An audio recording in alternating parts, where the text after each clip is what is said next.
Assalamualaikum warahmatullahi wabarakatuh. Teman-teman semua, perkenalkan nama saya Alhamzur Akbar. Selamat datang kembali di kelas TWK. Baik, pada kesempatan ini saya akan membahas materi yang sesuai dengan kisi-kisi tes SKD, baik itu CPNS maupun kedinasan. Yaitu, pertama ada nasionalisme, kedua integritas, ketiga bela negara, dan empat pilar negara. Nah, fokus kita hari ini adalah materi integritas, yang merupakan fondasi utama dalam membangun karakter sebagai warga negara. Nah, di akhir materi, tentunya saya akan membagikan tips dan trik dalam menjawab soal integritas. Jadi, pastikan video ini ditonton hingga akhir agar teman-teman dapat memahami materi dengan baik. Mari kita mulai dengan memahami konsep dasar dari integritas itu sendiri dan bagaimana integritas dapat mempengaruhi perilaku kita sehari-hari. Nah, jadi integritas itu adalah sikap mampu menjunjung tinggi nilai-nilai kejujuran, komitmen, dan konsisten sebagai satu kesatuan antara pola pikir, perasaan, ucapan, dan perilaku yang selaras dengan hati nurani serta norma yang berlaku. Jadi integritas itu tidak jauh-jauh dari kata kejujuran, komitmen, dan konsisten. Selanjutnya ada tujuan integritas, di mana tujuannya ada 5. Pertama, transformasi nilai-nilai ajaran agama. Kedua, aktualisasi nilai luhur Pancasila. Ketiga, meluruskan tata nilai masyarakat. 4, menegakkan supremasi hukum. Dan 5, kurikulum pendidikan berbasis karakter. Nah, di mana kurikulum sekarang, yaitu kurikulum Merdeka, itu sudah berbasis karakter dan fokusnya pada pengembangan nilai positif, termasuk integritas. Jadi, integritas di sini membantu siswa menjadi jujur, bertanggung jawab, dan konsisten. Dengan mengintegrasikan nilai-nilai ini dalam pembelajaran, siswa tidak hanya untuk memperoleh pengetahuan akademis tok saja, tetapi juga memahami pentingnya moral dan etika. Ini menciptakan individu yang cerdas dan berintegritas dalam kehidupan sehari-hari. Selanjutnya ada fungsi integritas, di mana salah satunya yaitu sebagai sebuah komitmen dan loyalitas, kemudian sebagai kualitas dan disiplin diri, dan 3, sebuah konsistensi diri. Kemudian ada ciri pribadi yang dimiliki seseorang yang memiliki integritas. Pertama, menjunjung tinggi nilai kebaikan, kebenaran, serta keimanan.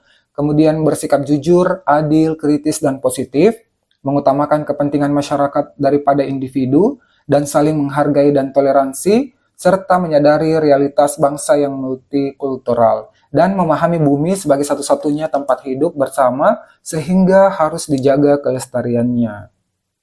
Selanjutnya ada manfaat integritas. Jadi, manfaat integritas di sini secara emosional terlatih menjadi pribadi yang selalu termotivasi dan mudah beradaptasi. Kemudian mendapatkan kepercayaan dan memiliki pengaruh positif terhadap lingkungan yang mampu membangun hubungan sosial yang lebih baik. Nah, itu manfaat dari integritas. Nah, jadi seperti biasa saya tampilkan slide di mana ini adalah hafalan atau tips dan trik untuk teman-teman mudah mengingat dan memahami apa itu integritas atau 9 poin dari integritas itu sendiri. Nah, jadi 9 fakta integritas di sini yaitu bersikap konsisten antara ucapan dan perbuatan sesuai nilai yang dianut serta mencerminkan kewibawaan dan kejujuran. Nah, integritas itu disebut sebagai nilai anti korupsi yang dirumuskan oleh KPK. Nah, 9 poin integritas di sini saya singkat menjadi jupe mandi take sebedil. Nah, ini untuk memudahkan teman-teman dalam ujian nantinya, supaya teman-teman mudah mengingat 9 poin integritas di sini, yaitu ada jujur, peduli, mandiri, disiplin, tanggung jawab, kerja keras, sederhana, berani, dan adil. Nah, ini adalah 9 poin integritas yang memudahkan teman-teman untuk mengingat saat ujian nantinya. Nah, jadi bisa dilihat poin-poin dari 9 poin integritas di samping istilah-istilah ini.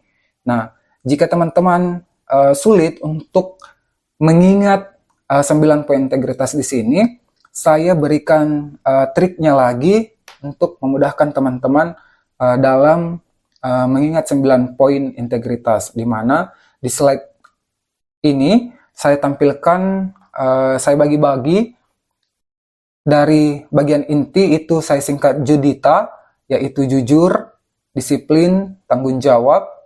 Kemudian ada etos kerja, saya singkat merasa, yaitu mandiri, kerja keras, dan sederhana. Kemudian ada sikap yang saya singkat belia, yaitu berani, peduli, dan adil. Nah, jadi 9 poin integritas di sini saya bagi 3, yaitu ada inti, etos kerja, dan sikap. Nah, teman-teman bisa lihat di slide-nya dan bisa membaca poin-poin dari istilah-istilah dari 9 poin yang saya tampilkan. Kemudian tips dan trik untuk mengerjakan soal mengenai integritas. Pertama, pahami konsep integritasnya. Nah, aspek kuncinya, integritas itu sering mencakup keteguhan dalam menjalankan nilai-nilai moral, kejujuran, tanggung jawab, dan komitmen terhadap prinsip yang benar.